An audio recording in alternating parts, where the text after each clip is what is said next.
बिस्मिल्लाहिर्रहमानिर्रहीम। Dear students, अस्सलाम वालेकुम। ये है आपका कोर्स डिफरेंशियल इक्वेशंस और मैं हूं आपका इंस्ट्रक्टर डॉक्टर मंशूर अहमद। हस्बे रवायत हम पहले पिछले लेक्चर को रिवाइज करेंगे कि हमने जो है पिछले लेक्चर में क्या पढ़ा था। तो समरी रिकॉल है जी। पिछले लेक्चर में हमने डिफरेंशियल इक्वेशंस में फर्स्ट ऑर्डर डिफरेंशियल इक्वेशंस में लीनियर डिफरेंशियल इक्वेशन पढ़ी, उसको आइडेंटिफाई करना सीखा हमने, फिर उसको सॉल्व करना सीखा। तो हमने देखा कि ये काफ़ी आसान डिफरेंशियल इक्वेशन थी सोल्यूशन के एतबार से, इसको बड़ा इजीली जल्दी से सॉल्व किया जा सकता है। फिर हमने एक नॉन लीनियर इक्वेशन पे बात की। अगर लीनियर डिफरेंशियल इक्वेशन में जो राइट साइड है वहां को y की पावर n हो सपोज, तो ऐसी डिफरेंशियल इक्वेशन को हमने पढ़ा जी कि ये बर्नौलीज डिफरेंशियल इक्वेशन होती है। अगर n की वैल्यू 0 हो तो ये बर्नौलीज डिफरेंशियल इक्वेशन रिड्यूस हो जाती है to the linear differential equation.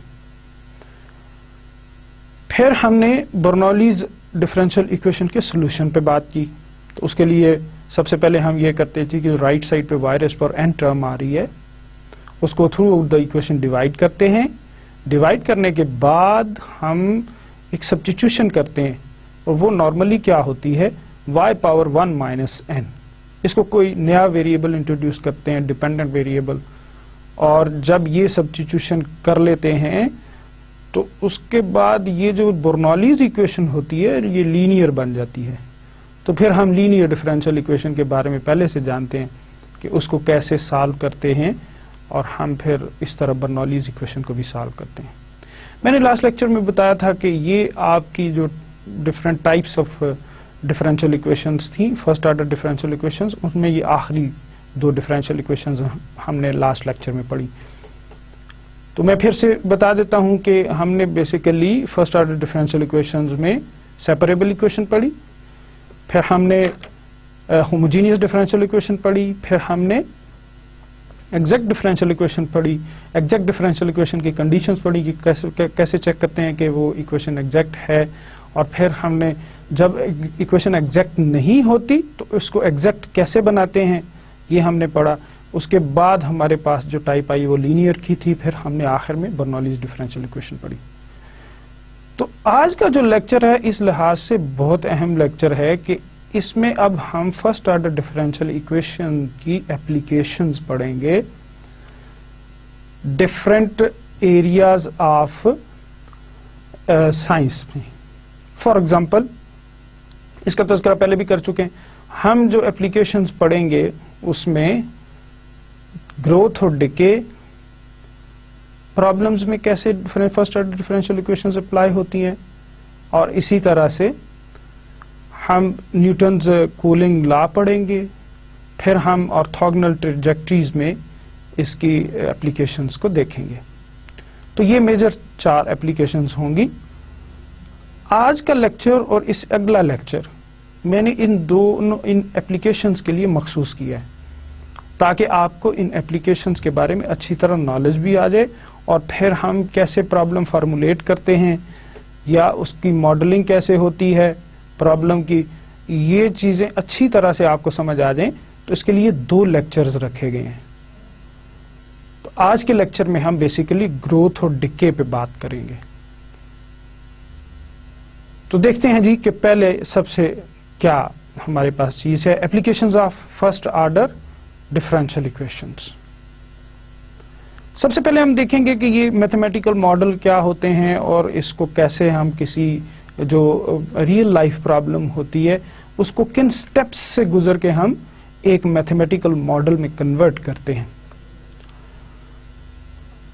तो ये है जी कि by the term mathematical modelling we mean the process whereby the behavior of a real life system or phenomena, whether it is physical, sociological, or even economic, is described by a set of mathematical relations after approximation and idealizations.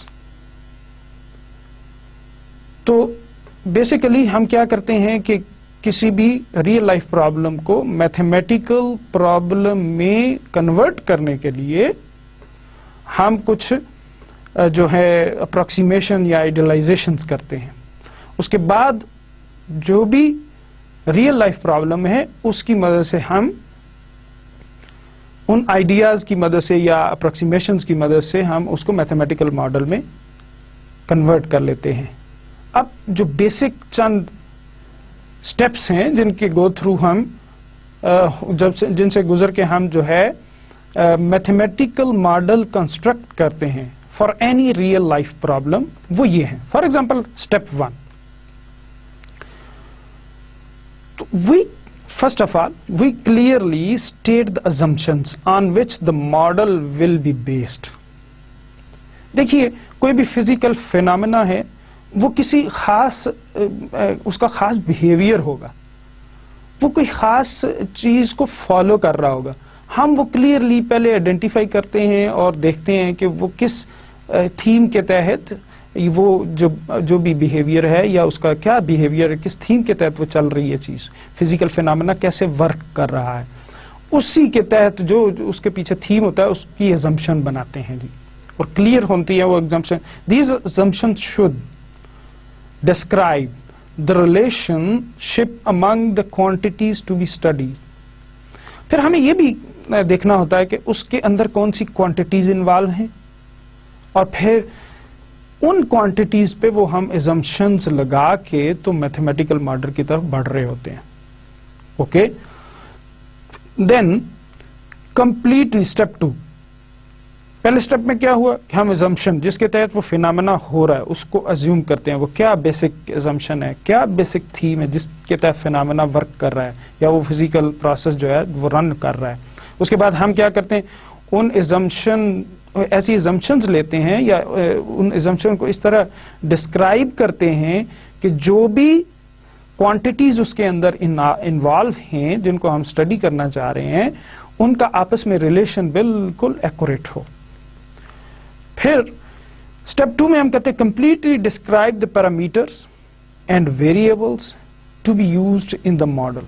फिर हम वो variable describe करते हैं कि कौन से variables हैं जो हम इस मॉडल के अंदर यूज करेंगे, उनको कंप्लीटली और क्लियरली डिस्क्राइब करते हैं। Okay, in step 3 use assumptions from step 1 to derive the mathematical equations relating the parameters and variables from step 2।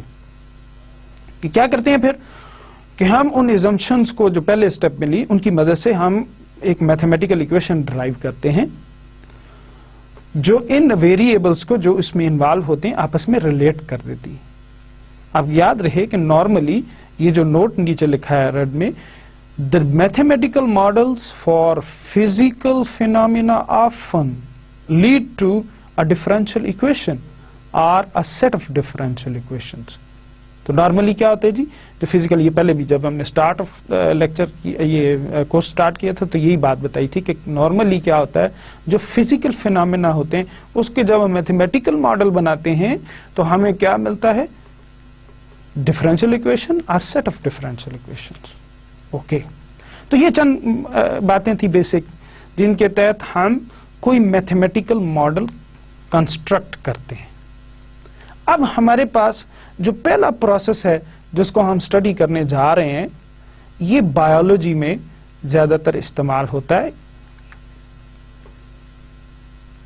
या यूं कहिए कि ये जो बायोलॉजी में भी इस्तेमाल होते हैं, ग्रोथ और एंड डिके। पहले हम ग्रोथ के बारे में पढ़ेंगे, फिर हम डिके के बारे में पढ़ेंगे।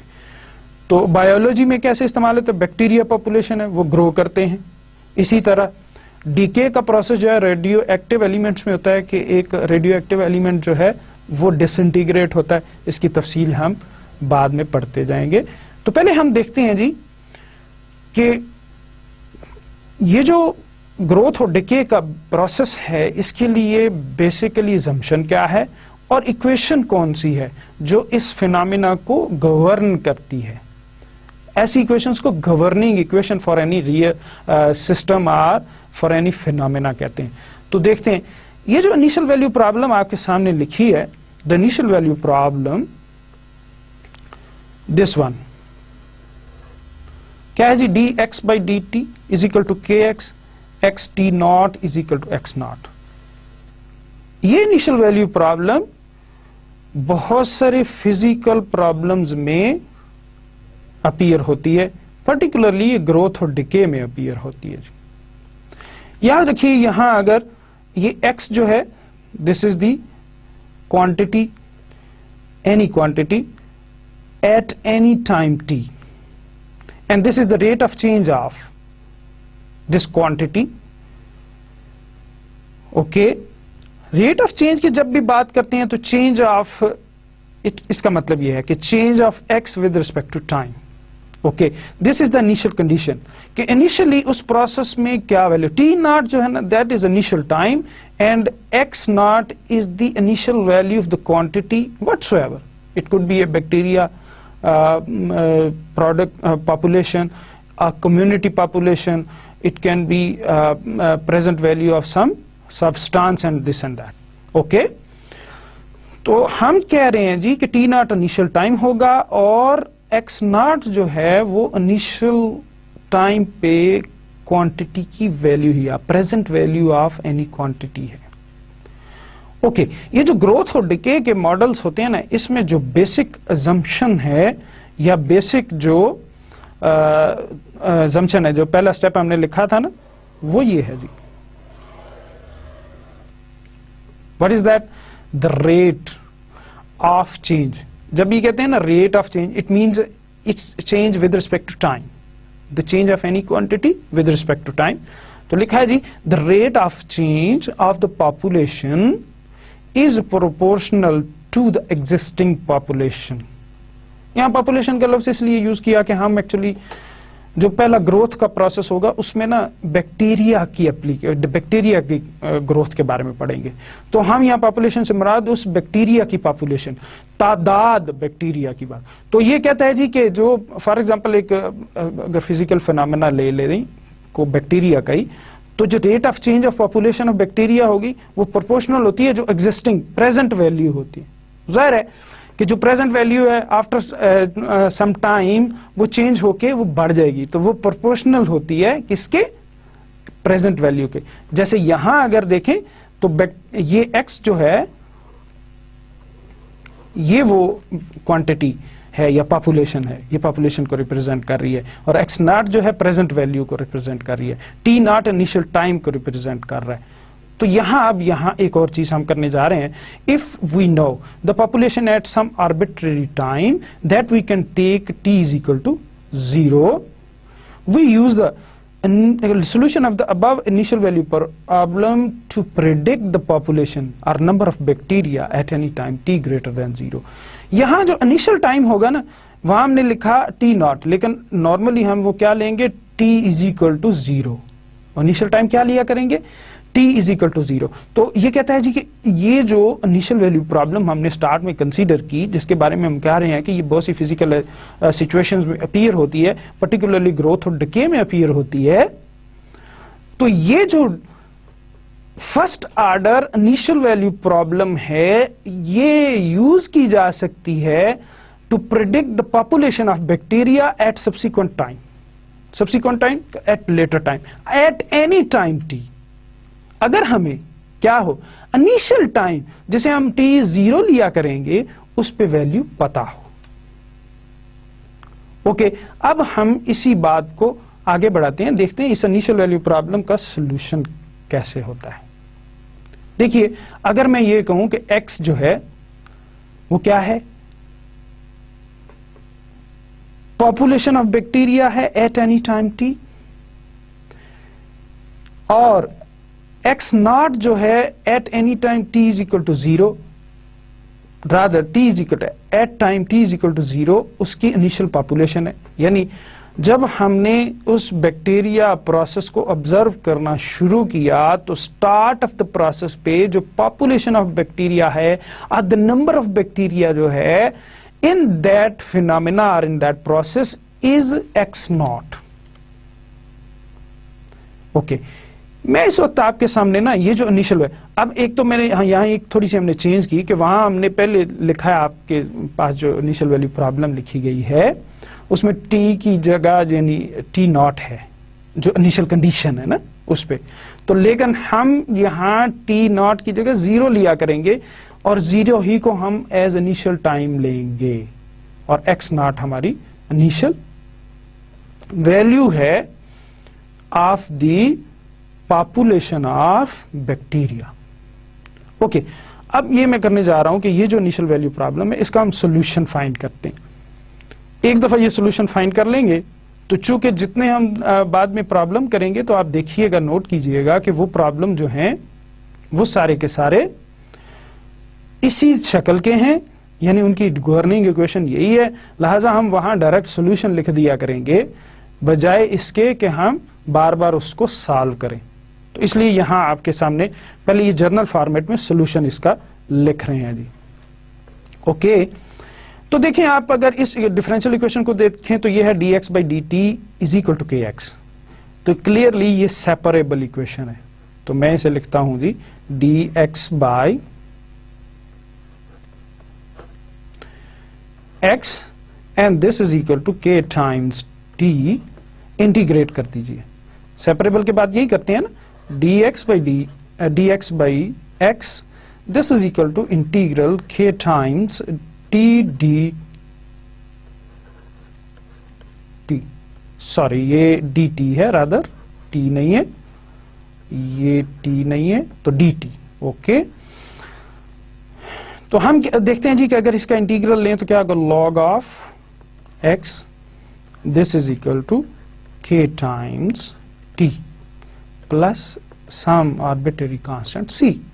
Okay, now I can write it like this, x इस दोनों साइड्स पे ना एंटी लॉग ले लीजिए तो क्या होगा जी k t plus c, this implies, इसको मैं यूं लिख सकता हूं x is equal to e power k T.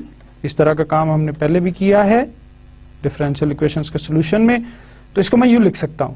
ठीक, ये जो कांस्टेंट है इसको हम सी फिर कह देते हैं, suppose this is c, and एक को स्मॉल कह दीजिएगा, एक को कैपिटल कह सकते हैं। ओके, तो हमारे पास जनाब ये इसका जर्नल सॉल्यूशन आ गया। Now by applying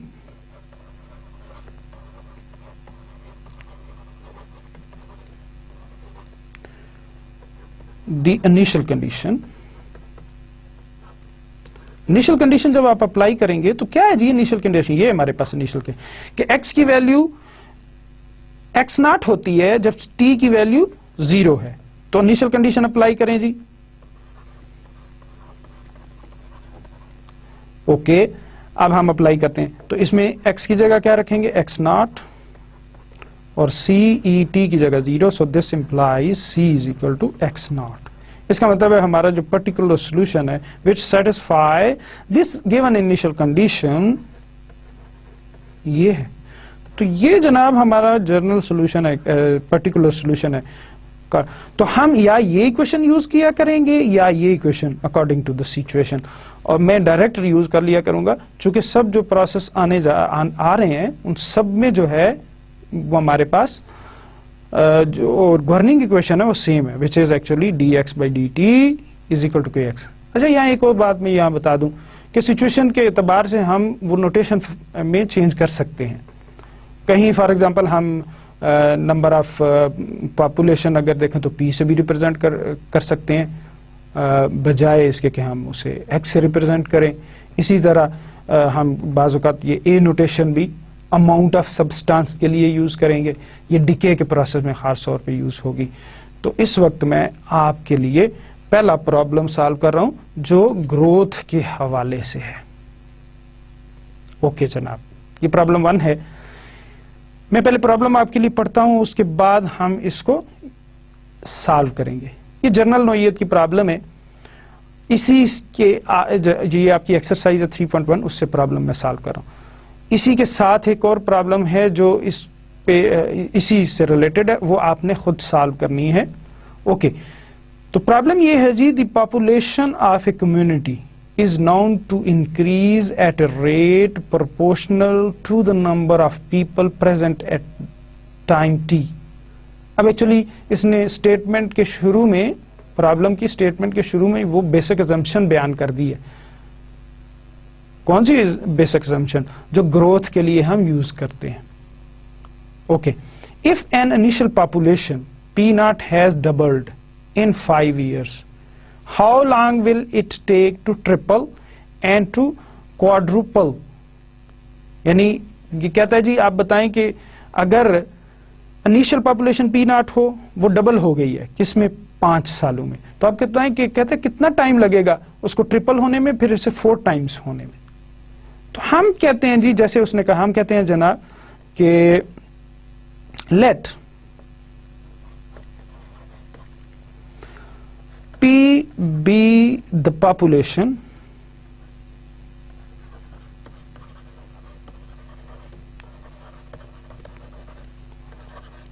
of the community at any time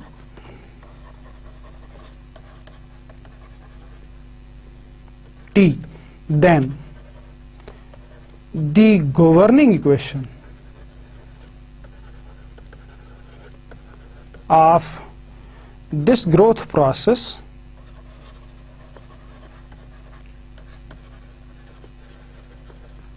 is क्या होगी जी?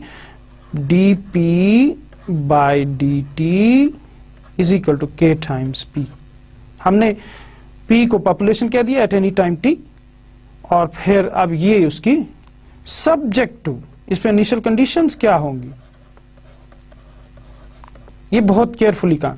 याद रखें, ये जो पहले स्टेप में तो ये गवर्निंग इक्वेशन तकरीबन सभी प्रॉब्लम में यही है, सवाए नोटेशन के फर्क के, ठीक है। अब एक्चुअली आपने अंडरस्टैंड ये करना है, एक तो जो कंडीशंस दी गई हैं उनको सही तरह से एक्सप्लोर करना है कि वो क्या कंडीशन दी गई हैं, और दूसरा ये सही तरह से एक्सप्लोर करना है कि हमने फाइंड क्या करना है। पहली बात तो ये कि कहता है if an initial population P not, इसका मतलब हुआ कि जब टाइम t 0 है तो उस वक्त पॉपुलेशन क्या है? P not. तो पहली हमारी कंडीशन मैं इस तरह लिखूंगा, इसे देखिएगा जरा, p is equal to into 0 is equal to p naught. क्या मतलब? इसका मतलब ये है कि जब t 0 था उस वक्त उसकी पॉपुलेशन क्या हमने अज्यूम की है, या हमें क्या बताया गया, वो पी नॉट है। ओके, इसके बाद एक और उसने साथ condition, has doubled in 5 years। Initially वो पी नॉट थी, तो 5 year, ये 5 हो गया t, और कितनी होगी? Double 2 P not. क्लियर है जी बात? देखें फिर मैं बता रहा हूं, ये कंडीशंस लिखना है। अच्छा, इसको इस तरह भी लिख सकते हैं, फिर मैं दोबारा जिक्र करता हूं कि आप लिख सकते हैं p is equal to p naught when t is equal to 0। अगर आपको ये आसान लगे तो ये भी नोटेशन यूज कर सकते हैं, और ये भी मैं नॉर्मली ये यूज करता हूं, और मुझे आप इसको दोनों तरह से लिख सकते हैं जैसे आपको अच्छा लगे आप ये कर। और दूसरे में क्या हुआ जी? p डबल हो जाता है कितने साल के बाद? जब टाइम 5 साल गुजर जाता है, 5 years, when t is equal to 5। यहां टाइम क्या है? ईयर्स में दिया गया है। ओके, अब हमें करना क्या है? वो कहते हैं जी कि आप बताएं how long will it take to triple. तो हमें t फाइंड करना है। अब मैं t की जगह t लिख रहा हूं कि व्हेन 3p नॉट हो जाए, और फिर हमें t फाइंड करना है व्हेन दिस पॉपुलेशन, और अगर मैं इस फॉर्म में लिखूं तो when p is, rather we have to find t when p is equal to 2p naught, and also we have to find t when p is equal to, sorry, ये 3p होना चाहिए, और this should be p 4 times p naught, कि वो triple हो जाए और quadruple हो जाए। ओके, तो बेसिकली अब हमारे पास ये इनिशियल वैल्यू प्रॉब्लम बन गया, या यूं कहना चाहिए कि असल में ना देखिए, ये जो इक्वेशन है वो गवर्निंग इक्वेशन है, ये वो कंडीशंस हैं जो हमें दी गई हैं, और ये वो टू फाइंड, हमें फाइंड करना है। This is subject to. ठीक हो गया जी। ओके जी, अब हम बात करते हैं नेक्स्ट। हम जानते हैं कि जो हमने ये इक्वेशन लिखी dp by dt is equal to k times p, इसका सोल्यूशन क्या है?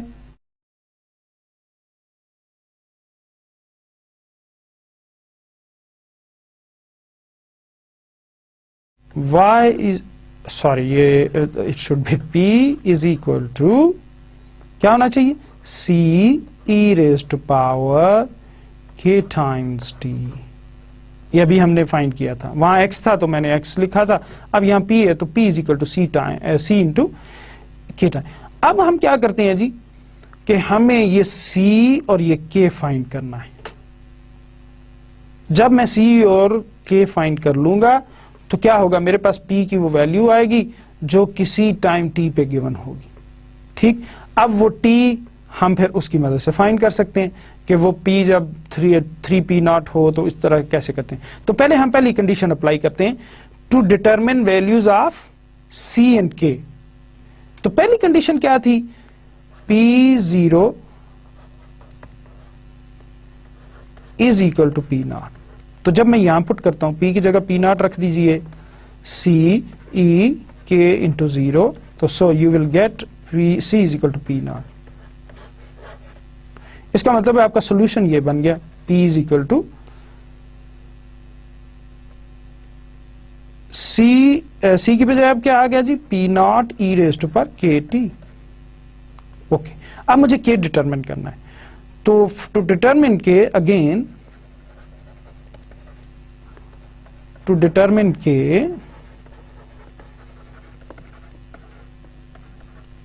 वी यूज क्या यूज करते हैं जी? दूसरी कंडीशन। वो क्या थी कि जब p5 is equal to double हो जाती है आबादी उसकी। ठीक, तो अब इस इक्वेशन में आप सब्स्टिट्यूट कर लीजिए, ये क्या होगा जी? This is p0 e raise to power k times 5। अब t क्या है? 5 ईयर्स है ना, तो t की जगह 5 रखा और p की जगह 2p0 रखा। अब देखिए यहां से ये तो कैंसिल हो गया, ये बचा पीछे 2 times 2 is equal to e power 5k। दोनों साइड्स का लॉग ले लीजिए, लॉग लेंगे तो this implies log of 2 is equal to 5k। आपको पता है ना, लॉग e 1 होता है और 5 के शुरू में आ गया तो लिहाजा log 2 is equal to 5k हो गया। तो यहां से k की वैल्यू क्या आ गई जी? This implies k is equal to log of 2 over 5। इसका मतलब ये हुआ, हमारा सोल्यूशन ये होगा। Therefore our solution is p is equal to p0 e power k की वैल्यू क्या है? ये log of 2 over 5 times t। अब मैं इसमें p की जो भी वैल्यू रखूं t में फाइंड, यानी अगर मुझे t चाहिए तो p की वैल्यू रख के तो t फाइंड कर सकता हूं। अगर मुझे जो है t चाहिए तो p की वैल्यू रखनी होगी, अगर p चाहिए तो t की वैल्यू रखें। तो हमें अब फाइंड करना है कि when p is equal to, triple करनी है ना, p0, तो t हमें फाइंड करना है। ओके, तो अब इसमें सब्स्टिट्यूट, ये जो सोल्यूशन है ना, इसमें ये चीज सब्स्टिट्यूट करें तो हमें यहां से इजीली t मिल सकता है। कैसे जी? हमें यहां से मिल जाएगा जी, p की जगह 3p0 कर दिया, दिस इज p0, t हमें फाइंड करना है, e रेज पर log of 2 over 5 into t। ये p0 इससे कैंसिल हो गया, ये दोनों साइड्स का log ले लीजिए फिर से, log 3 और ये log of e power log of 2 over 5 into t। दोनों साइड्स का log लिया तो ये हमारे पास बन जाएगा log 3 and this is equal to log, हाँ जी, log की प्रॉपर्टी यूज करेंगे ना तो ये शुरू में आ जाएगा log 2/5 इंटू टी, तो log e तो 1 हो जाएगा, इसको लिखने की जरूरत नहीं है। यहां से आप खुद ये कैलकुलेट कर सकते हैं। t की वैल्यू अगर आप कैलकुलेट करेंगे ना तो ये आएगी आपके पास, चलिए जो भी इसमें वैल्यू आप कैलकुलेट करें, और ये बनेगी 7.9 ईयर्स। ये वेरीफाई कीजिए आप with the help of calculator. इसी तरह आप वो टाइम भी फाइंड कर सकते हैं जब कि उसकी जो पॉपुलेशन है वो 4 टाइम्स हो जाए, तो उसमें बिल्कुल इसी तरह जैसे आपने 3 टाइम्स के लिए किया, इसी तरह 4 टाइम्स के लिए भी यही वैल्यू निकाली जा सकती है टी की। ओके जी, तो नेक्स्ट हम देखते हैं जी हमारे पास क्या प्रॉब्लम है। एक और प्रॉब्लम सॉल्व करते हैं। ओके जी, ये प्रॉब्लम है जनाब, bacteria in a certain culture increases at a rate proportional to the number present. If the number of bacteria is 2000 after 1 hour and 4000 after 2 hours, what was their initial numbers? हमें अब actually क्या find करना, initial number. तो हम कहते हैं जी कि late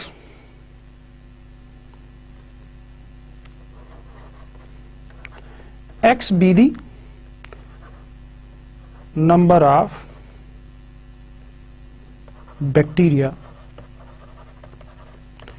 at any time t। Okay, अब हमारे पास क्या है जी कि जो गवर्निंग इक्वेशन क्या होगी,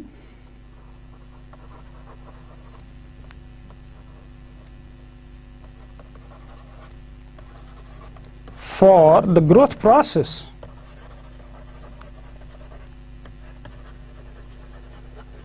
is dx by dt x times k times x। Okay, अब देखिए हमें फाइंड क्या करना है, ये पता होना चाहिए। और मैं कंडीशंस क्या दी है, कहते if the number of bacteria is 2000 after 1 hour they are 4000। तो क्या है जी, इनिशियली वो बैक्टीरिया क्या है, if the number of bacteria is after 1 hour है, if number of bacteria after 1 hour is, तो मैं ऐसे यूं लिखूंगा x1 is equal to 2000। Okay, कि जब 1 घंटा गुजरा तो उसकी तादाद 2000 है, आफ्टर 2 hours इट इज 4000। और हमें फाइंड क्या करना है, ये देखते हैं, सब्जेक्ट टू,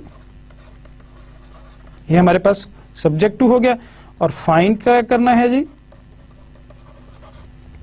फाइंड करना है जी x0 is equal to,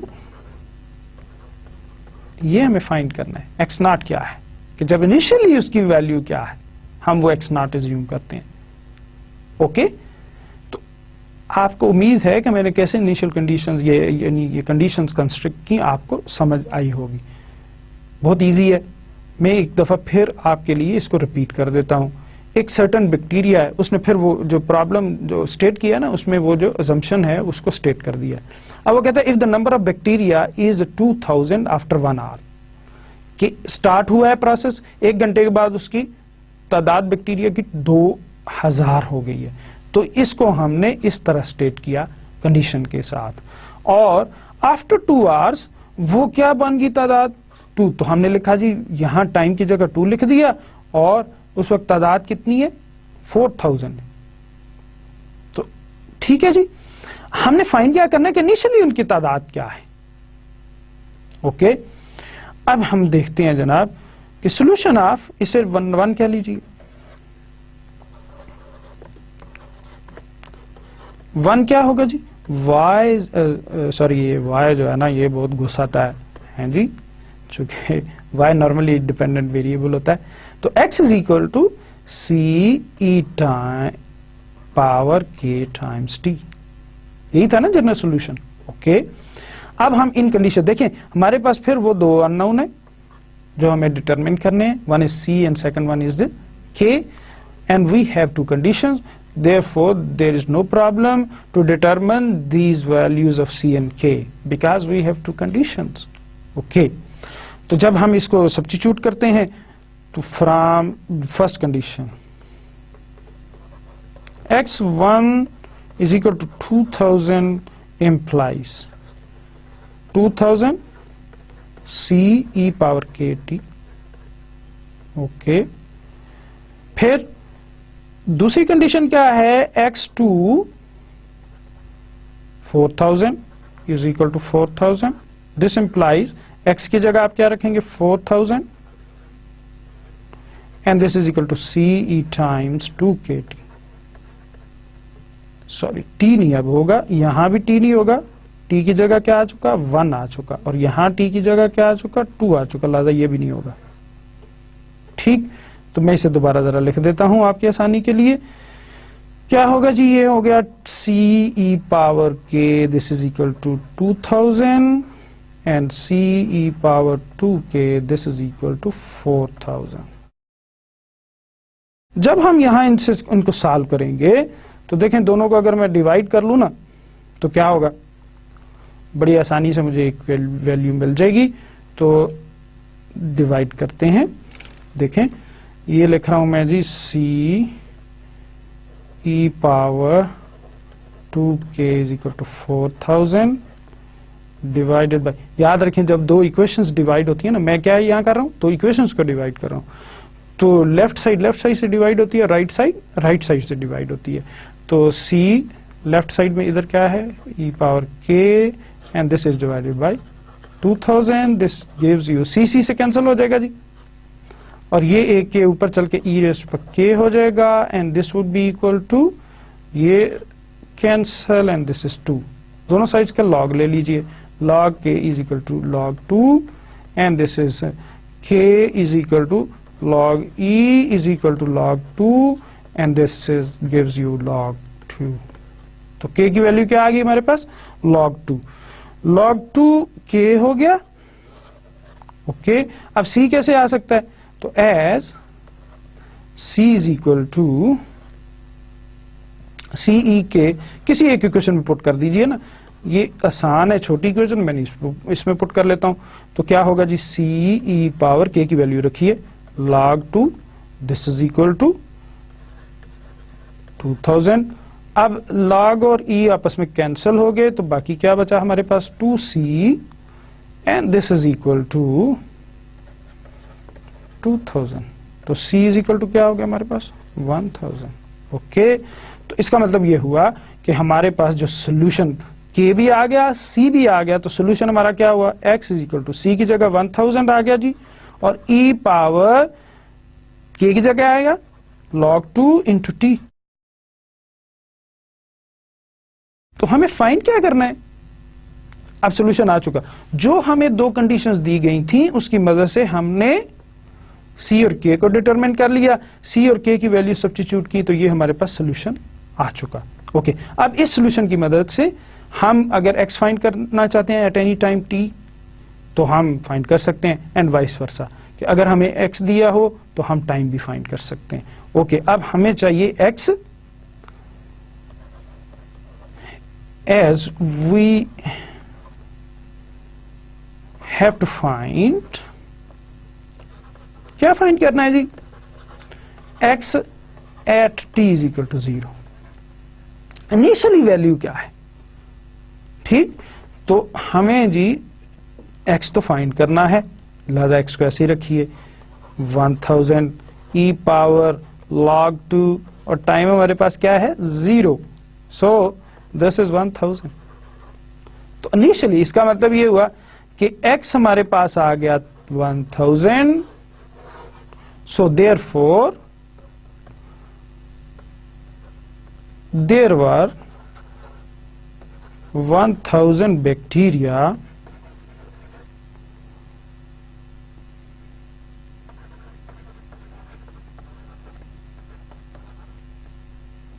were present, यहाँ प्रेजेंट का लफ्ज होगा प्रेजेंट, यहां होगा जी ये लफ्ज. ओके. प्रेजेंट मैं इसे स्टेट कर देता हूं, Therefore, there were 1000 bacteria present initially. Yeah, at the initial stage of the process, there were 1000 bacteria present. तो क्लियर है जी, हमने इनिशियली जो वेरिएबल प्रेजेंट थे, या सॉरी बैक्टीरिया प्रेजेंट थे, वो हमने फाइंड कर लिए. ओके, नेक्स्ट देखते हैं जी. हमने दो प्रॉब्लम सॉल्व की ग्रोथ के हवाले से. अब हम रेडियो एक्टिव डिके की बात करते हैं. यानी पहले हमने ग्रोथ पे बात की, अब रेडियो एक्टिव डिके या डिके प्रोसेस की बात करते हैं. पहली बात तो ये कि ये डिके, रेडियो एक्टिव डिके होता क्या है. फिर हम देखते हैं कि यहाँ पे हमारे पास जो है डिके के प्रॉब्लम को टैकल कैसे, फिर हम 2-3 प्रॉब्लम सॉल्व करेंगे. अच्छा, एक यहाँ चीज ना मिस हुई थी, मैं जरा दोबारा से एक्सप्लेन कर दूं आपको. ये जो हमने सोल्यूशन लिखा था ना, general solution of the initial value problem E rays पर के टी, ये सोल्यूशन आ रहा है ना इस तरह की प्रॉब्लम का, dx/dt is equal to k times x, और साथ हमारे पास जो भी इनिशियल कंडीशन थी. तो याद रखें ये जो k है ना, इस पे डिपेंड कर रहा होता है कि whether the process is growth process और डिके प्रोसेस. तो क्या है जी वो कि अगर k पॉजिटिव हो तो प्रोसेस इज ग्रोथ प्रोसेस, अगर k नेगेटिव हो तो प्रोसेस क्या होता है, डिके प्रोसेस होता है. ओके, आपने नोट किया कि जो पिछले दो ने प्रॉब्लम की है ना, वो दोनों चूंकि ग्रोथ, बैक्टीरिया ग्रोथ हो रही थी वहां, या पॉपुलेशन ग्रोथ हो रही थी, दोनों प्रॉब्लम, एक में पॉपुलेशन ग्रोथ थी, एक में बैक्टीरिया ग्रोथ थी. तो वहां दोनों सूरतों में k की वैल्यू देख लीजिए, नोट कीजिए, तो वो क्या आई थी, पॉजिटिव आई थी. तो ये बात भी नोट करने की है कि ये जो ऊपर k है, ये ग्रोथ प्रोसेस के लिए पॉजिटिव होता है और डिके प्रोसेस के लिए नेगेटिव होता है. अब हम अपनी जो डिके की डेफिनेशन है या रेडियो एक्टिव डिके के बारे में जो डेफिनेशन है उसकी तरफ आते हैं. तो in physics a radioactive substance disintegrates और transmutes into the atoms of another element. This process actually is called as decay process. Radioactive elements क्या होते हैं, जो रेडिएशन emit कर रहे होते हैं. फॉर एग्जाम्पल यूरेनियम इसमें एक एग्जाम्पल है. एक और आपको एग्जाम्पल दूं, अगर आपने कभी पता नहीं ऐसी कोई एग्जाम्पल देखी है या इस तरह तस्बीह लेके आते हैं हाजी हजरात, कहाँ से, जब वो हज पे जाते हैं सऊदी अरब से एक तस्बीह लेके आते हैं, उसको अंधेरे में अगर लटकाएं ना तो उसमें से रोशनी आ रही होती है. वो भी एक्चुअली कुछ रेडियो एक्टिव एलिमेंट या रेडियो एक्टिव जो है ना सब्सटेंस होती है, जैसे वो रेडिएशन एमिट हो रही होती है और हमें अंधेरे में नजर आ रही होती है. क्लॉक्स के अंदर और वॉचेस के अंदर भी इस तरह के रेडियो एक्टिव एलिमेंट्स लगाए हुए होते हैं बाज़ औक़ात या बाज़ घड़ी साजों ने, कि अगर अंधेरे में उस घड़ी को देखें तो वो हमें अंधेरे में चमकती हुई नजर. ये पुरानी घड़ियों में हुआ करता था, पता नहीं आजकल तो फिर डिजिटल दौर है और डिजिटल घड़ियां हैं, पता नहीं आपने कभी ऐसा एक्सपीरियंस किया कि नहीं. तो हमने बहरहाल तस्वीर भी देखी है और इस तरह की घड़ियां भी देखी हैं. और मेरे सामने जो क्लॉक है ना, ये भी इसी तरह का है, इसमें भी रेडियो एक्टिव एलिमेंट लगा हुआ है और मुझे अंधेरे में भी ये मैं देख सकता हूं अगर जहां रोशनी नहीं होती. ओके, तो बात करते हैं जी आगे. एग्जांपल्स हैं. For example radium is a radioactive chemical element which has symbol Ra. इसका सिंबल क्या होता है, रेडियो Ra होता है. तो radium is used in medicines to produce radon gas which in turn is used as a cancer treatment. तो ये जो होते हैं ना न्यूक्लियर मेडिसिन एक फील्ड है बाकायदा, उसमें भी इस तरह के रेडियो एक्टिव एलिमेंट्स यूज होते हैं कैंसर ट्रीटमेंट के लिए. जैसे हमारे यहाँ एटॉमिक एनर्जी का डिपार्टमेंट जो है ना, वो इस तरह की न्यूक्लियर मेडिसिन में काम करता है. उनके मुख्तलिफ हॉस्पिटल हैं, जैसे इस्लामाबाद के अंदर एक नूरी नाम का हॉस्पिटल है, उसमें न्यूक्लियर मेडिसिन यूज होती हैं फॉर द कैंसर ट्रीटमेंट. और इसमें भी ज्यादातर क्या होता है, रेडियो एक्टिव एलिमेंट्स ही इन्वॉल्व होते हैं. Okay, uranium is another example of the radio active element. However, radium is over 1 million times more radioactive than the same mass of uranium. कि जो रेडियम है वो बहुत फास्ट उसका वो जो है रेडियो एक्टिव प्रोसेस है as compare to uranium. Okay, अब हम देखते हैं जी कि इसके लिए बेसिक इक्वेशन कैसे बनती है और हम कैसे जो है इसको मॉडल कंस्ट्रक्ट करते हैं. फिर इसमें एक और कॉन्सेप्ट होता है, वो हाफ लाइफ होता है का कॉन्सेप्ट है, उसके बारे में भी हमें देखना है. तो देखिए, many radioactive materials disintegrate at rate proportional to amount present. देखें, ये उसमें भी जो हमने पहले अजम्पशन ली थी ना, रेडियो एक्टिविटी के प्रोसेस में भी यही अजम्पशन चलती है कि जो मटेरियल डिसइंटीग्रेट होता है उसका रेट ऑफ चेंज जो है वो प्रोपोर्शनल होता है किसके? प्रेजेंट अमाउंट के. ठीक हो गया. अगर हम कहते हैं जी कि 80 किसी रेडियो एक्टिव सब्सटेंस की अमाउंट है eight present time t, at present time t or at any time t, then the rate of change of AT with respect to t is given by, तो वो ये equation है, dA by dt is equal to k times t. अब x की बजाय a आ गया है, ताहम a यहां amount of the radioactive substance है, k is constant of proportionality है. अब अगर हम एज्यूम करें कि at t is equal to 0 time amount of the substance is A0, तो हम फिर इसका सोल्यूशन यूं लिख सकते हैं, AT is equal to A0 e power KT. ठीक है ना, ये हम वो बिल्कुल चूंकि इक्वेशन वो है, सोल्यूशन भी वो ऐसा ही होगा. और जब इनिशियल कंडीशन अप्लाई कर लेंगे, ये वाली इनिशियल कंडीशन, तो हमें जो कांस्टेंट होगा ना उसकी वैल्यू, कांस्टेंट C था, उसकी वैल्यू A0 मिल जाएगी. अब इसमें K अनडिटरमिनेट, A तो हमें इनिशियल कंडीशन से मिल जाएगा, जो C की वैल्यू है वो A0 होगी. अब इसमें K जो है वो कैसे डिटरमिन होगा, तो उसके लिए एक स्पेसिफिक चीज है जिसकी मदद से हम ये काम करते हैं. उसे कहते हैं जी कि here K is determined by using the half life of the radioactive substance. अब ये हाफ लाइफ क्या होती है, इसके बारे में हम देखते हैं. The half life measures stability of a radioactive substance. The half-life of a radioactive substance is simply the time it takes for one half of the atoms in an initial amount A0 to disintegrate or transmute into atoms of another element. सादा बात है कि जितना time initial जो भी amount थी A0 हम चुके ले रहे हैं, तो उसमें हाफ अमाउंट रह जाए, जितना टाइम ये लेगा हाफ अमाउंट रहने में, उस टाइम को हाफ लाइफ कहते हैं.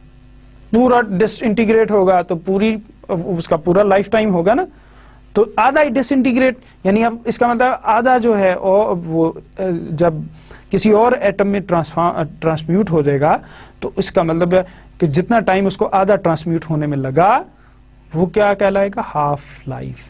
तो नॉर्मली इसको फिर इस तरह से अगर हम कहें कि वो टाइम जो है वो टी है, हाफ लाइफ टाइम क्या है, कैपिटल टी है, तो हम इस कंडीशन को फिर यूं लिखते हैं कि A amount of the substance at time T is half of the initial amount. ठीक है जी. अब अगर ये कंडीशन इस इक्वेशन में पुट कर दें तो हमें यहां से के टी की वैल्यू मिल सकती है. तो के यहां से क्या आएगा, टी से डिवाइड कर दीजिए, you will have k is equal to minus log of 2 over capital T. तो आप नोट कीजिए, तो के यहां नेगेटिव है चूंकि ये डिके प्रोसेस है. सही है ना, के चूंकि नेगेटिव आया, क्यों नेगेटिव आया, डिके प्रोसेस होने की वजह से. ओके जी. तो अगर हमें के पता हो टी फाइंड कर सकते हैं, अगर टी पता हो तो के फाइंड कर सकते हैं. For example, the half life of highly radio active radium 226 is about 1700 years.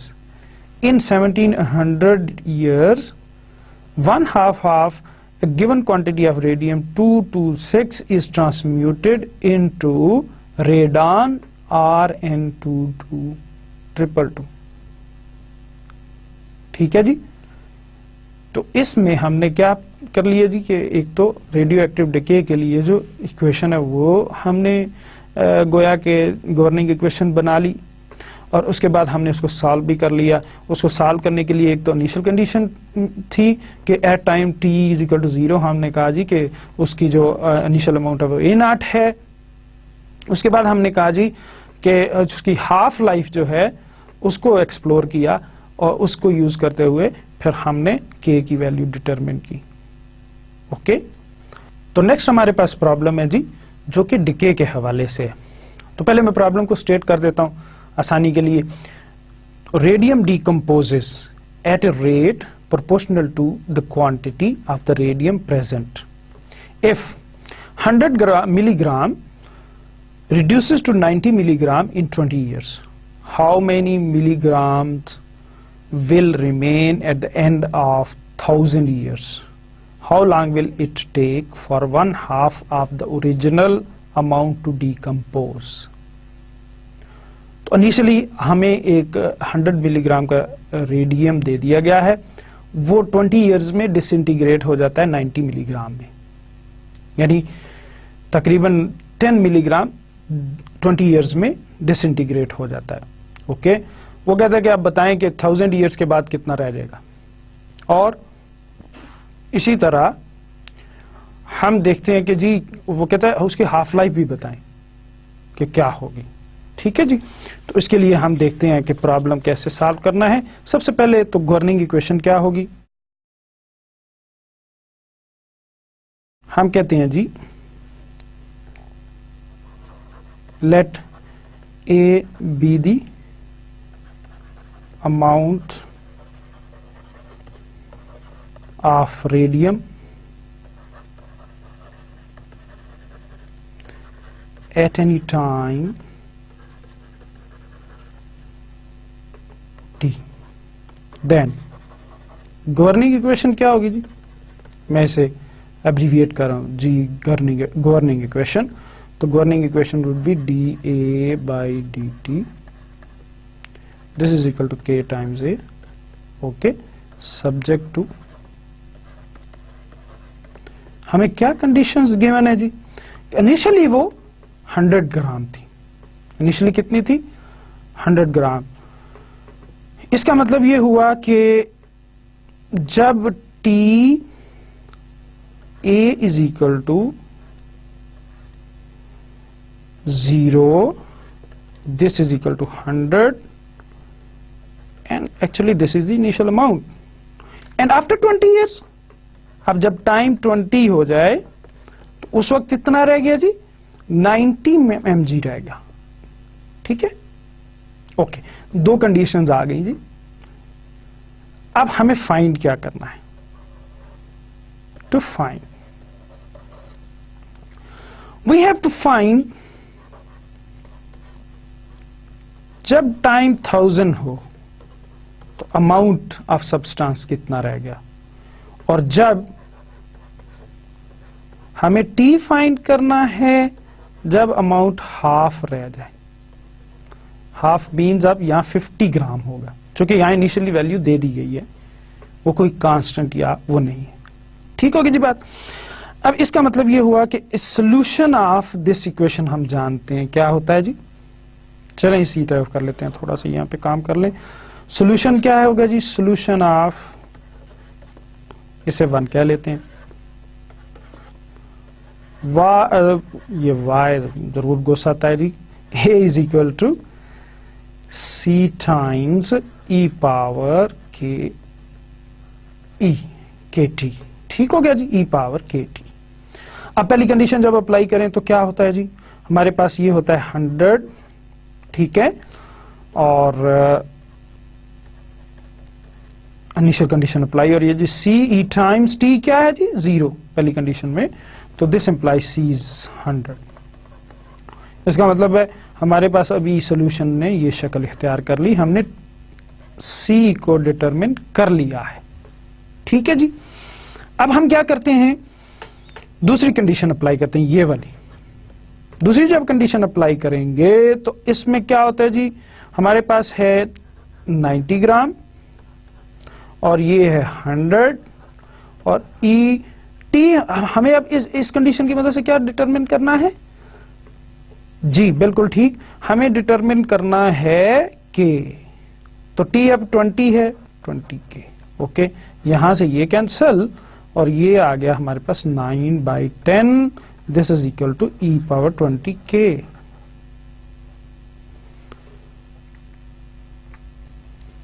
दोनों साइड्स का लॉग ले लीजिए, लॉग लेंगे तो क्या आएगा जी, log of 9/10, this is equal to log of e raised to 20k. This gives you log of 9/10 and this is equal to 20k. And this implies k is equal to 1/20 into log 0.9. तो आप जब इसको calculate करेंगे तो you will have minus 0.005, ये k की value. Again you can observe that k हमारे पास negative आया चूंकि ये डिके प्रोसेस है। ओके, अगर ये नेगेटिव नहीं आता ना तो इसका मतलब है कहीं गड़बड़ है, कहीं कोई मिस्टेक हुई है। ओके, अब इसका मतलब है फाइनल सोल्यूशन हमारे पास ये बन गया, क्या है जी, वो a इज इक्वल टू सी की वैल्यू 100 डिटरमिन कर चुके थे हम, e पावर k भी आ चुका, -0.005 ये पॉइंट है जनाब, और दिस इज t।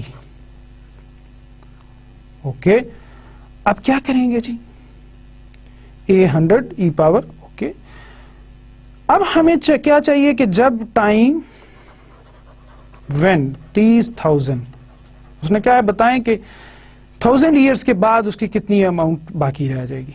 तो a इज इक्वल टू, हमें क्या फाइंड करना है उस वक्त a, तो a इज इक्वल टू, ये सिंपल है, 100 e पावर -0.005 इंटू टाइम हमारे पास है 1000।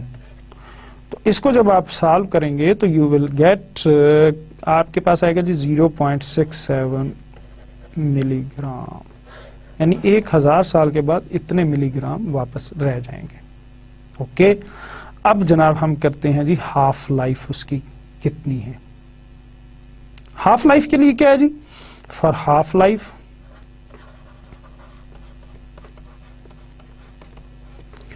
उस वक्त हमारे पास a जो है ना that is a0/2 which is 50 और t हमें फाइंड करना है। इसका मतलब ये हुआ कि अब इस सॉल्यूशन में अगर मैं डालूं तो क्या होगा जी, a की जगह आ जाएगा 50, 100 और e की पावर -0.005 इंटू टी, ये इससे कैंसल, तो ये दोनों साइड्स का लॉग लें तो क्या आएगा जी, log of 5/10 and this is log of e power -0.05 T. जब मैं इसको सॉल्व करूंगा, चलिए एक स्टेप और कर लेते हैं, लॉग ऑफ 0.5 होगा, this would be equal to -0.005 into T. तो so we will get t is equal to 138.6 years. या आप वेरीफाई कर सकते हैं थ्रू कैलकुलेटर। तो देखा हमने with the help of decay process उसकी हाफ लाइफ भी निकाल ली, और डिसइंटीग्रेशन प्रोसेस के बाद जब 1000 ईयर्स गुजर जाते हैं तो जो अमाउंट ऑफ सब्सटेंस रह जाती है वो भी हमने निकाल ली। ठीक है जी, तो ये ईयर्स होगा जी। नेक्स्ट देखते हैं जी क्या है हमारे पास, another problem. This problem is from decay process. तो इसके लिए देखते हैं जी हम क्या करते हैं जी, ये है ओके जनाब। अगेन उसी तरह हम कहते हैं जी let A be the amount of radioactive substance at any time t, then the governing equation क्या होगी जी? dA by dt it's equal to k times a. Okay, अब हम सब्जेक्ट कंडीशन, ये बड़ा इंपॉर्टेंट स्टेप होता है, ये अगर आप सही लिख लें ना, सही तरह से अंडरस्टैंड करके, तो फिर कोई मसला नहीं है। ठीक है जी, देखिए आप गौर कीजिए, तो initially there were 100 milligram of radioactive substance. ठीक, तो हमारे पास सब्जेक्ट इनिशियली जब A 0 है ना, सॉरी T 0 है, तो उस वक्त 100 मिलीग्राम है हमारे पास। ओके, जब हमारे पास टाइम 6 घंटे गुजर जाता है तो T की जगह 6 आवर्स हो गया। उस वक्त क्या होता है जी, हमारे पास वो डिसइंटीग्रेट, वो डिक्रीज्ड बाय 3% रह जाता। तो 3% डिक्रीज करेंगे तो बाकी कितना रह जाएगा? 90 कितना हो जाएगा? 97 gram. If the rate of decay, अब आप वो कहता है कि बताएं कि 24 आवर्स के बाद find the amount remaining after 24 hours. तो हमने क्या फाइंड करना है जी? जब टाइम 24 आवर्स हो तो उस वक्त क्या है सब्सटेंस। अब मैंने ये प्रॉब्लम इसलिए चूज किया कि इसमें परसेंटेज का नंबर इन्वॉल्व है, तो आपको समझ आए कि ये किस तरह से परसेंटेज वाले प्रॉब्लम को सॉल्व करते हैं। ठीक है जी, तो हमारे पास ये प्रॉब्लम बन गया, इजी है, मेरा ख्याल है आपको इसे खुद कर लेना चाहिए। तो सॉल्यूशन क्या है जी हमारे पास? A is equal to C e power k T. तो C हमारे पास स्ट्रेट वे क्या हो जाएगा, जब पहली कंडीशन में अप्लाई करूंगा तो C आ जाएगा, इधर 100 है, अमाउंट 100 है ना, और टाइम क्या है इस वक्त? 0, सो C इज इक्वल टू 100। इसी तरह अब हम K भी फाइंड कर सकते हैं। तो हमारे पास सोल्यूशन बन चुका जी 100 इंटू ई पावर के टी। ओके, ये अमाउंट होती है 97, 100 ई के जब टाइम गुजर जाता है 24 आवर्स। ठीक हो गया जी, तो इसमें से मेरा ख्याल है आपको इसको खुद कर लेना चाहिए, कोई इसमें ज्यादा इशू नहीं होगा। तो अब हमने जब सेकंड कंडीशन अप्लाई कर ली, तो इसके बाद हम क्या करते हैं, देखते हैं जी के की वैल्यू क्या आती है। तो के हमारे पास आ जाएगा, यहां से दोनों साइड्स का लॉग लेंगे, this would be equal to 97 by 100 is equal to E K times 24। सो मैं इसे डायरेक्ट लिख देता हूं कि आपके पास आएगा जनाब, दोनों साइड का लॉग लेंगे और इसे मैनिपुलेट करेंगे तो you will get k is equal to 0.0507 minus 0, क्योंकि ये फिर डिके का प्रॉब्लम है ना, तो हमारे पास k की वैल्यू ये आ गई। तो इसका मतलब है ये हमारे पास सोल्यूशन फाइनल ये बना, a is equal to c की जगह 100 आया था और e, और इसकी k की जगह क्या है जी minus 0.00507 and this is t। अब उसने कहा है कि आप बताएं कि जब हमारे पास, ये मेरा ख्याल है हमने मिस्टेक की है जनाब छोटी सी, ये 24 नहीं होगा, अभी ये 6 है ना, 6 आवर्स होगा, या सॉरी 6 आवर्स। अब 6 यहां रखेंगे, 6 के बाद ये बहरहाल ये कैलकुलेशन ठीक होगी, इसको आप वेरीफाई कर सकते हैं। अब हमें उसने कहा जी कि आप बताएं कि 24 आवर्स के बाद उसकी वैल्यू, तो when t is equal to 24, तो हमें a फाइंड करना है। तो सिंपली आप क्या करोगे जी, 100 e पावर माइनस 0.00507 इंटू 24, तो इसको सिंप्लीफाई करेंगे तो यू विल गेट, आपको हासिल होंगे जी ये 88.5 ग्राम्स। दिस इज योर, तो 24 आवर्स गुजरने के बाद 100 ग्राम से डिसइंटीग्रेट होके जो रेडियो एक्टिव एलिमेंट है वो कितना रह जाएगा, 88.5 ग्राम्स। ठीक है जी। नेक्स्ट एक और प्रॉब्लम है ये, इसमें क्या है जनाब, the breeder reactor converts the stable uranium 238 into the isotope platinum 239.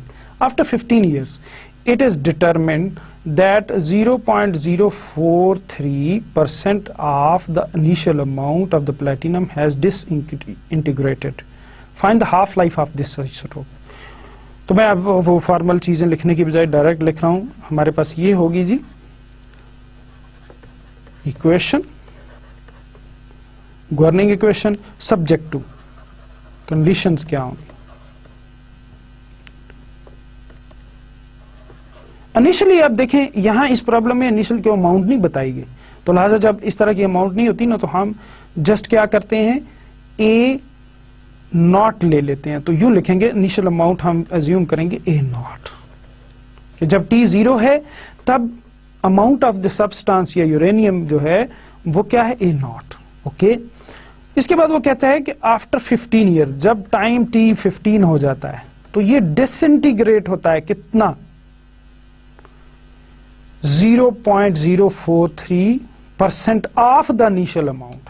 ठीक है ना, तो इसका मतलब पीछे क्या रहेगा, आप 100 में से 0.043 निकालेंगे तो ये बनेगा 99.957% ऑफ, ये यूं भी लिख सकते थे, ठीक है ना, 99, बल्कि ये रह गया ना 100 में से ये निकालें 43, 0.43, तो ये हमारे पास अमाउंट आएगी। तो किसका है ये इनिशियल अमाउंट का। तो इसका मतलब ये हुआ कि हमारे पास ये, हमें फाइंड क्या करना है, हमें फाइंड करना है time for the half life. Amount जब आधी रह जाए तो उसका टाइम क्या है ये हमें फाइंड करना है। ओके, तो जनाब सोल्यूशन अब जानते हैं, 2-3 प्रॉब्लम हम कर चुके, ये पता नहीं वाई क्यों गुस्सा आता है फिर। Okay, A is equal to C e raised to power KT। तो C क्या होगा, A0 is equal to A0। This is the first condition, this gives you C is equal to A0। ये कितनी दफा हो चुका है इसलिए मैं इसे डायरेक्ट लिख रहा हूं। इसका मतलब सोल्यूशन हमारा ये बन गया, A is equal to A0 e raised to power KT। Okay, जब हमारे पास दूसरी कंडीशन आप A0 होता है, कंडीशन क्या है जी, A15 is equal to 99.957 okay A0। तो इसको जब अप्लाई करते हैं 99.957 A0, राइट साइड पे A0 है, the raise to power K into T क्या है इस वक्त हमारा 15, तो ये A0 है, ये से कैंसिल होके तो ये हमारे पास आ गया जनाब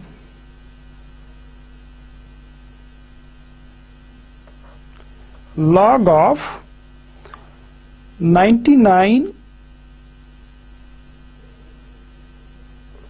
ये थोड़ा सा जी दोबारा हम देखेंगे, ये जो 99% ऑफ है ना, परसेंट ऑफ A0, तो इस पे परसेंट को हटाएंगे ना, 99.957 डिवाइड बाई 100 करेंगे ना, तो this will become 0.99957 of A0।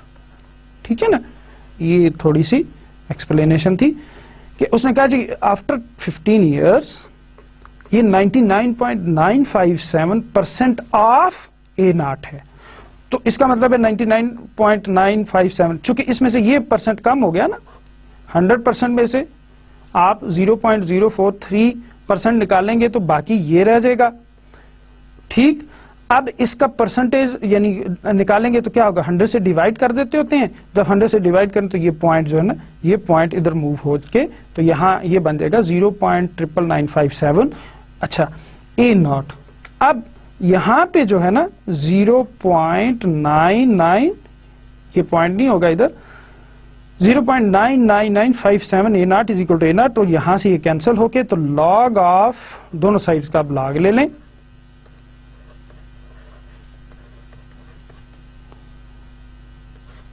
Okay, मुझे ये कैसे पता चला कि मुझसे गड़बड़ हो गई है कोई?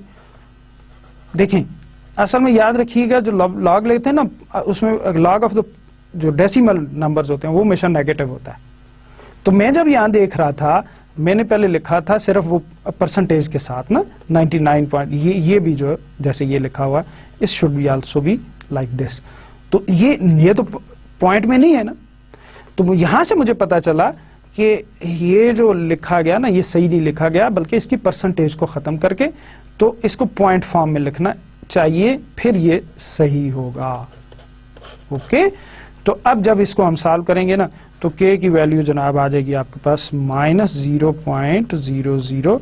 चूंकि अगर ये वो ना आता ना नेगेटिव, तो इसका मतलब ये डिके प्रोसेस, तो मैंने जैसे पहले बताया था कि अगर k नेगेटिव नहीं आता तो इसका मतलब आपने कहीं गड़बड़ की है। तो मुझे यहाँ स्ट्रेट वे पता चल गया था कि चूंकि ये पॉइंट में जवाब वो टर्म नहीं है, ये वाली जिसका लॉग हम लेने जा रहे हैं, तो यकीनन कोई गड़बड़ हुई है। तो वो गड़बड़ यही थी कि हमने उसको परसेंटेज को हटा के लिखना है, परसेंटेज के साथ नहीं बल्कि डिवाइड करके 100 से फिर लिखना था। अब ये k की वैल्यू आ गई, इसका मतलब है मेरा सोल्यूशन ये है जी।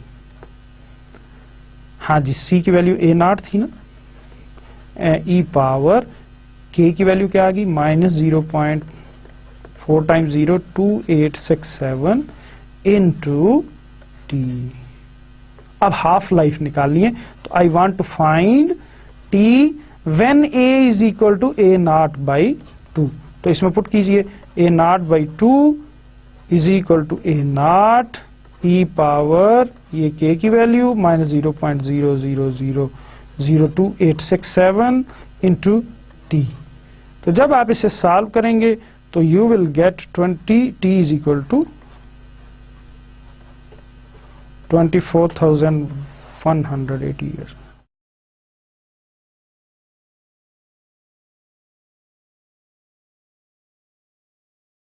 तो ये जनाब उसकी हाफ लाइफ होगी, यानी इसका मतलब है वो 24,180 साल में आधा डिसइंटीग्रेट होगा। तो इसका मतलब टोटल डिसइंटीग्रेट होने के लिए उसे तकरीबन 50 साल चाहिए, 50 साल से ऊपर। ओके जी, देखते हैं नेक्स्ट। आपने जी इस जो आज के हमने टॉपिक पढ़े उसके लिए आप अपनी बुक की एक्सरसाइज 3.1 के पहले 10 क्वेश्चन कीजिए। बुक आपको बताई हुई है, तो ये आपके लिए प्रैक्टिस प्रॉब्लम्स हैं। आज के लेक्चर में हमने क्या पढ़ा? तो फर्स्ट ऑर्डर डिफरेंशियल इक्वेशंस की एप्लीकेशंस थी आज के लेक्चर का मौजू। फिर हमने सबसे पहले देखा ग्रोथ और डिके प्रोसेस क्या है, यही मेन टॉपिक था आज के हमारे लेक्चर का। तो उसमें हमने गवर्निंग इक्वेशन बनाई और बेसिक एग्जम्पशन क्या थी वो देखा, फिर उसकी मदद से हमने गवर्निंग इक्वेशन बनाई। तो गवर्निंग इक्वेशन के बाद उसको सॉल्व किया, फिर हमने कुछ प्रॉब्लम सॉल्व किए ग्रोथ के हवाले से, और उसके बाद रेडियो एक्टिव डिके क्या होता है ये देखा, और half life of radio active element क्या होती है, और फिर हम उससे रिलेटेड कुछ प्रॉब्लम सॉल्व की। उम्मीद है कि आज का लेक्चर आपको अच्छी तरह समझ आया होगा। अगले लेक्चर में भी हम इसी से रिलेटेड कुछ और एप्लीकेशंस पढ़ेंगे। तो आज तक के लिए इतना ही काफ़ी। इजाज़त दीजिए। अस्सलाम वालेकुम।